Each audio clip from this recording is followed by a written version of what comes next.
안녕 여러분. 오늘은 외부 지문 25년 9월 모평 문제 지문 설명하도록 하겠습니다.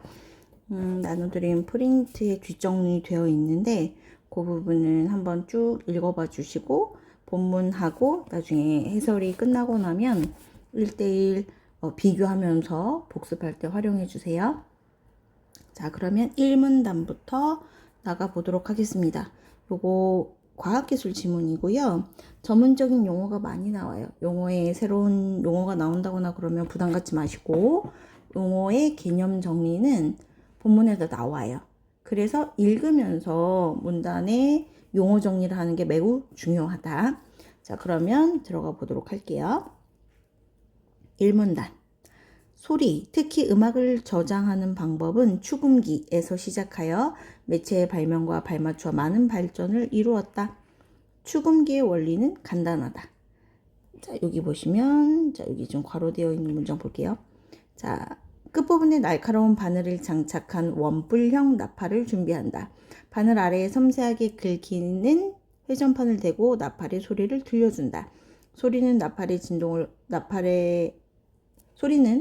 진동으로 바뀌고 진동의 형태를 따라서 바늘이 판에 홈을 만들어 소리를 저장한다.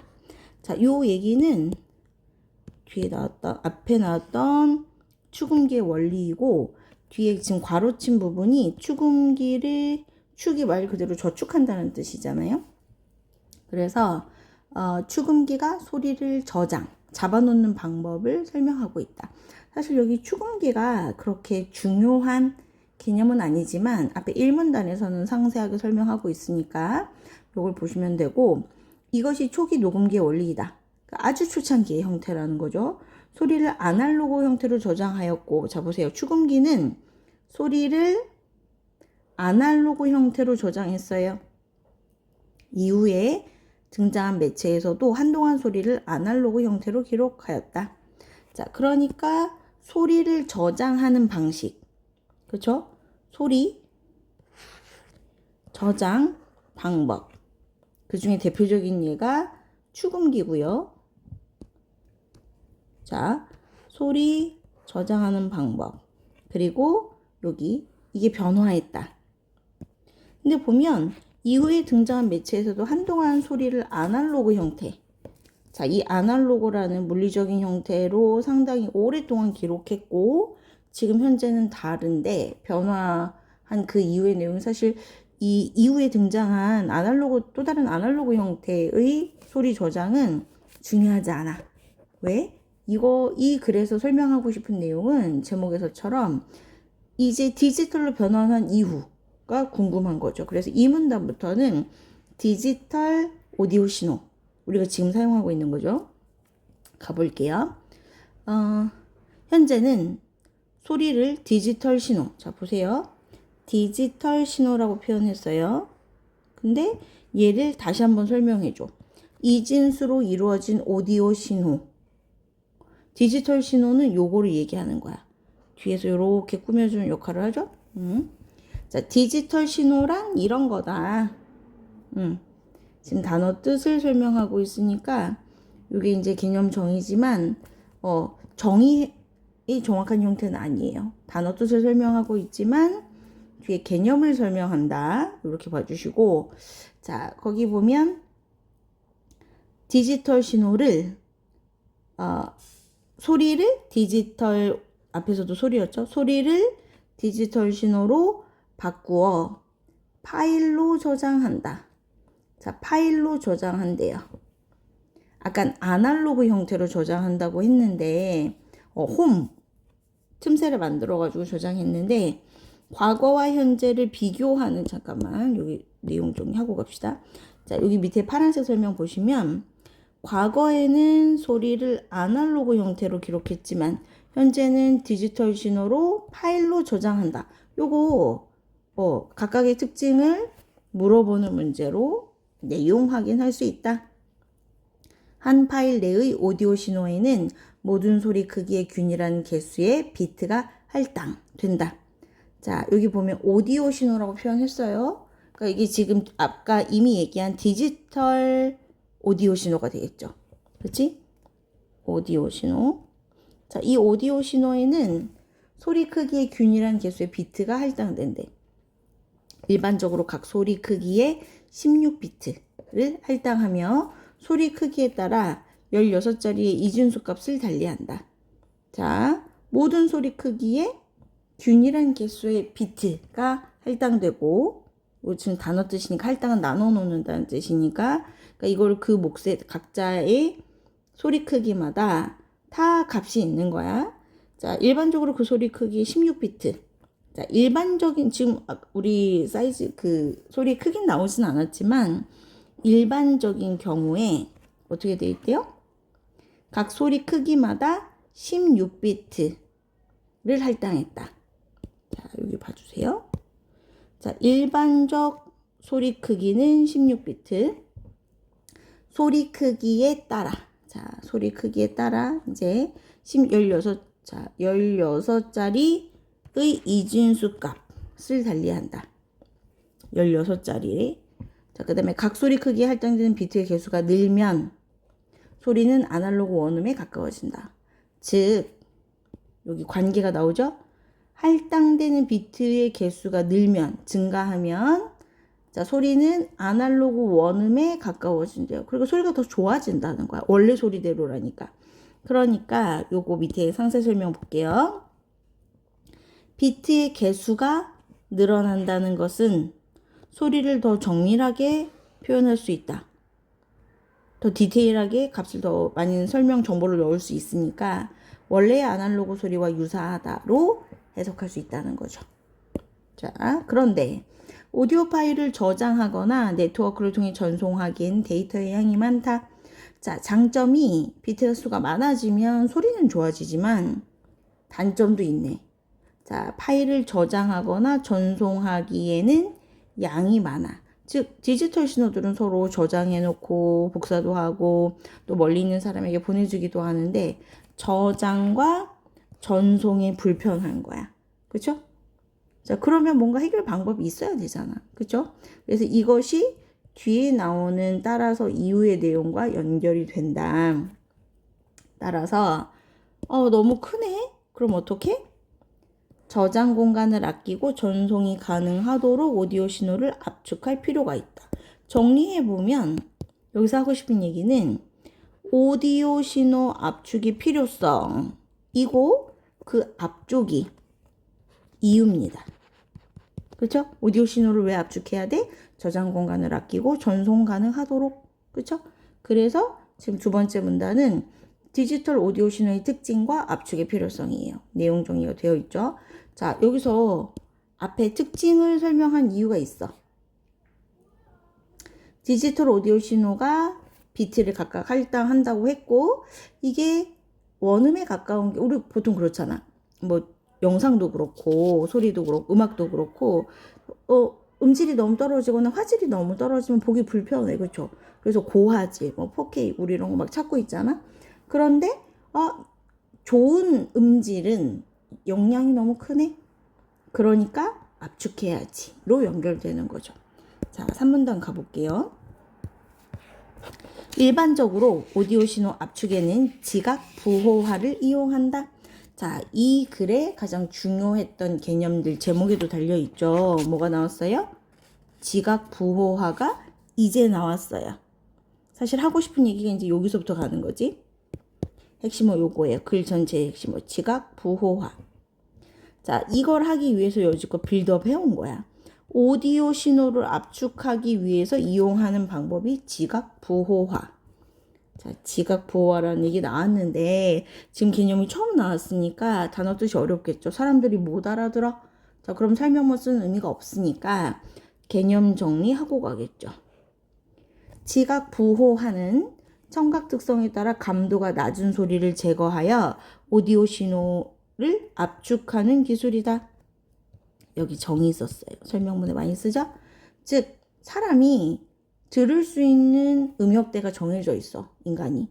우리 뭐 강아지처럼 또는 뭐 돌고래처럼 이렇게 뭐 특별한 동물들은 그런 음역대를 굉장히 청각이 좋아서 굉장히 잘 듣잖아. 근데 인간은 일정한 부분만 듣고 가시광선하고 비슷하죠? 어느 부분 이하도 들을 수 없고 어느 부분 이상도 들을 수 없어. 그러니까 야, 인간이 못 느끼는 건데 감각으로 못 느끼니까 그 부분까지 데이터를 넣어서 용량을 너무 크게 하지 말고 그 부분을 제거하자. 그러면 용량이 줄어들어. 이런 개념인 거지. 지각 부호화에서 이용하는 청각 특성에는 최소 가청 강도. 근데 이게 중요하지. 최소 가청 강도라는 애도 뒤에서 설명하고 있어요. 내용 좀 개념 정리 먼저 하고 갈게요. 최소 가청 강도, 즉 단어의 뜻만 추측해서 보면 자, 여기요. 조용할 때 청각이 감지할 수 있는 소리 크기의 최소값. 이것도 정했었죠? 정의 굉장히 많이 썼어.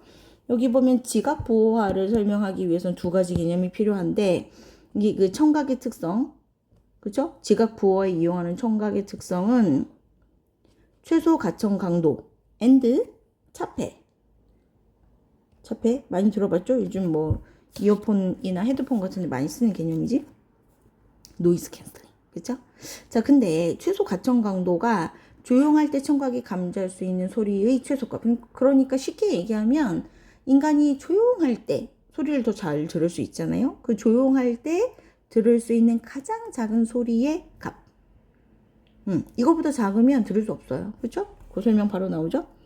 자, 최소 가청 강도보다 큰 소리는 들을 수 있지만 작은 소리는 들을 수 없어요.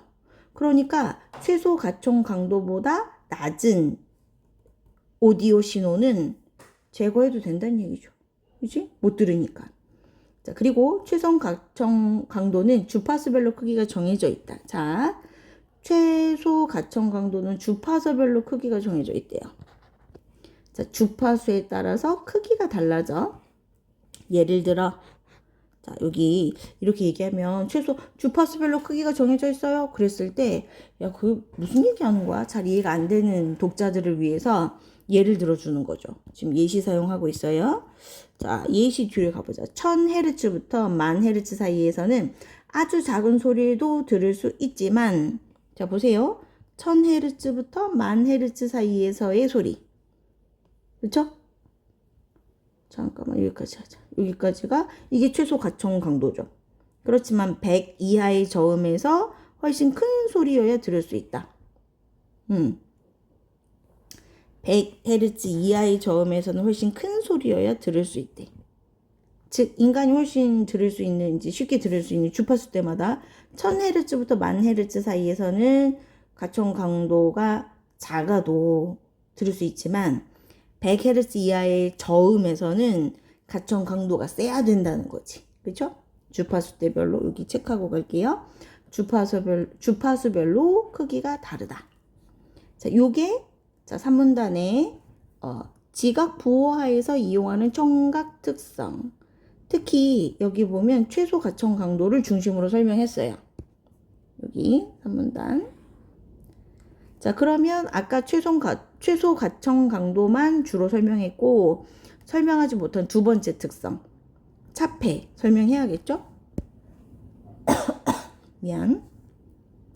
자, 차폐라고 한다 그랬는데 차폐는 큰 소리로 인해 작은 소리가 들리지 않는 현상. 요것도 정의 썼네. 차폐의 정의죠? 차폐를 일으키는 큰 소리를 차폐음이라고 한다. 차폐음 요것도 정의 썼죠?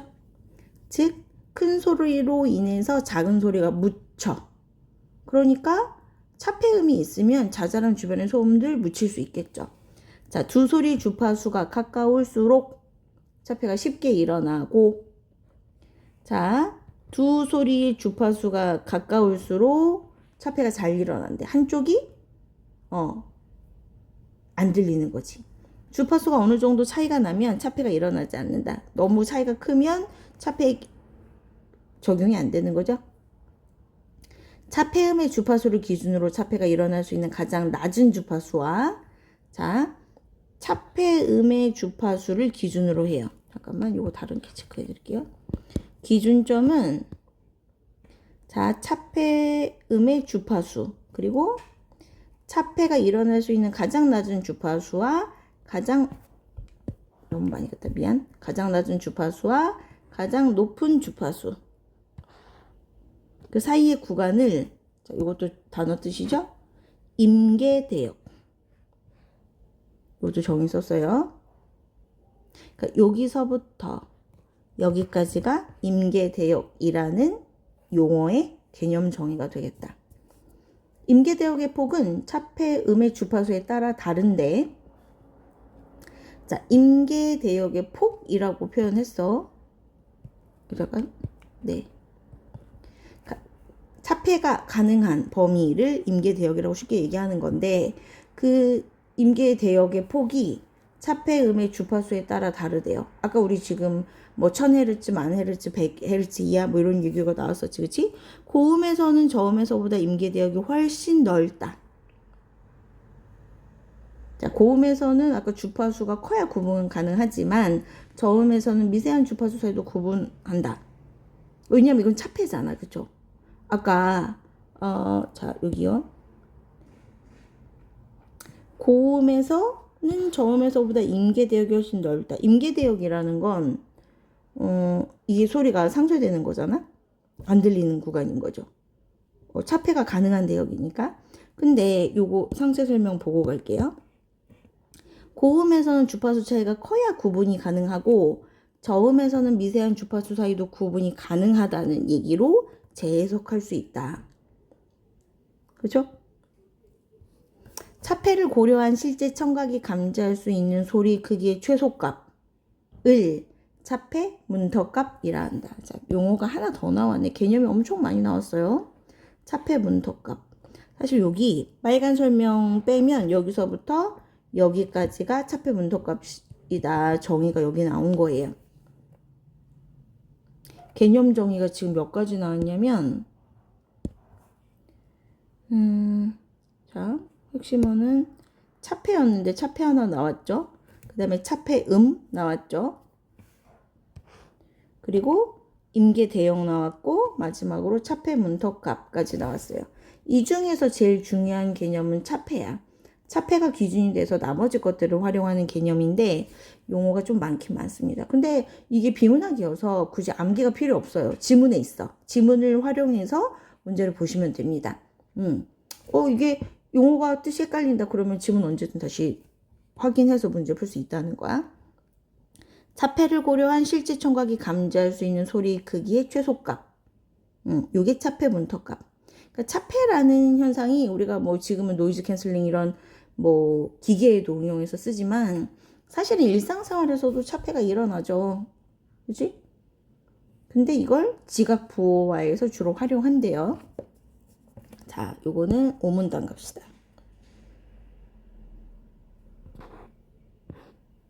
지각 부호화는 이런 성질을 이용하여, 여기 보시면 이런 성질, 앞에 얘기한 두 가지 청각적 특성을 얘기하는 거야. 지각 부호화는 이런 성질을 이용하여 오디오 신호를 압축한다. 앞에서 했던 얘기들 쭉 한번 정리하고 있죠. 지각 부호화에서는 오디오 신호를 먼저 주파수에 따라 여러 개의 임계 대역으로 나누고, 자, 이게 1단계입니다. 그렇죠? 요거 여기다가 체크해 드릴게요. 자, 요렇게 단계나 순서를 강조해서 설명하는 내용 전개 방법을 과정이라고 불렀어. 과정. 순서 바뀌면 안 되죠? 자, 오디오 신호를 먼저 주파수에 따라 여러 개의 임계 대역으로 나누고, 이게 과정 1번. 각 임계 대역에서 최소 가청 강도와 차폐음을 고려하여 차폐 문턱값을 구한다. 자, 아까 나왔던 개념 다 썼네. 최소 가청 강도, 차폐음 고려하고 그 다음에 차폐 문턱값을 구하는 게 두 번째 과정. 자, 여기까지가 두 번째 과정. 소리 크기와 차폐 문턱값의 차이가 큰 소리일수록 해당 소리 크기의 비트를 많이 할당하여 소리의 손실을 낮춘다. 자, 소리 크기와 차폐 문턱값의 차이가 큰 소리라는 것은 소리의 손실이 잘 들린다 라는 거래. 자, 여기 지금 설명 보고 가세요. 자, 여기 방금 위에서 얘기한 소리 크기와 차폐값의 차이가 큰 소리라는 것, 차폐 문턱값, 이건 뭐로 해석해야 되느냐? 소리의 손실이 잘 들린다는 것. 즉, 얘를 만약에 제거하고 나면 원래 음과 너무 차이가 많이 나서 사람들이 그걸 너무 분명하게 느낀다는 거지. 그래서 이렇게 사람들이 잘 듣고 금방 차이를 인지하는 것들은 비트를 많이 할당해. 그리고 소리가 손실되는 걸 막으면 원래 음에 더 가깝게 들리겠구나. 원래 음에 가깝구나. 이렇게 소리가 좋다고 느끼는 거죠. 그래서 지금 오디오 신호 압축 과정 3번은 소리 크기와 차폐 문턱값의 차이가 큰 소리일수록 해당 크기의 비트를, 자, 이 둘을 좀 크긴 한데 체크할게요. 차이가 큰 소리에는 해당 소리 크기의 비트를 많이 할당하고 소리를 원래 소리에 가깝게 표현한다. 음질이 좋게 느끼는 거지. 자, 그 다음 단계가 네 번째 단계, 지금 3번까지 갔어요. 4번은 차폐 문턱값보다 작은 소리들은 들리지 않으면 뭐 한다? 제거한다. 자, 요게 네 번째 과정이에요. 그러니까 사람들이 손실이 커서 잘 차이를 느끼는 소리에는 비트를 많이 주고, 이거 사람들이 잘 못 느끼는 소리야. 사람들이 인지가 잘 안 돼. 그런 들리지 않는 작은 소리는 사실 제거해버려도 음질에는 영향을 주지 않으니까 이런 애들을 제거해서 비트 값을 용량을 줄인다는 거지. 즉, 지금 4번 과정을 한 번 더 부연 설명하고 있어요. 지각 부호화는 각 임계 대역마다 다른 개수의 비트를 할당하여 소리의 품질 저하를 최소화하면서 오디오 신호를 압축하는 기술이다. 자, 다시 한번 재정의했는데 여기에서 보면 이 모든 과정들을 지각 부호화랑 연결시켜서 지각 부호화의 이 기술이라는 게 이런 기술이다라고 여기 보세요. 재진술했다고 했어. 이건 보통 앞에서 나온 설명들을 조금 더 독자들에게 더 잘 이해할 수 있도록 설명하기 위해서 한 번 더 쉽게 정리도 하고 설명도 더 덧붙여준다 라고 생각하면 되겠어요. 자, 뒤쪽에 이렇게 문단별로 정리해놨고 뒤에 해제는 너무 짧아가지고 요거는 그닥 활용도는 떨어지지만 핵심 정리 그 구성 파트 부분에 각 문단의 중심 내용을 이해하고 주요 개념들 위주로 정리해 주시면 이해가 좀 더 쉽습니다. 요거 이제 읽고 필기하신 다음에 수업 시간에 질문 받도록 할게요. 오늘 수업은 여기까지.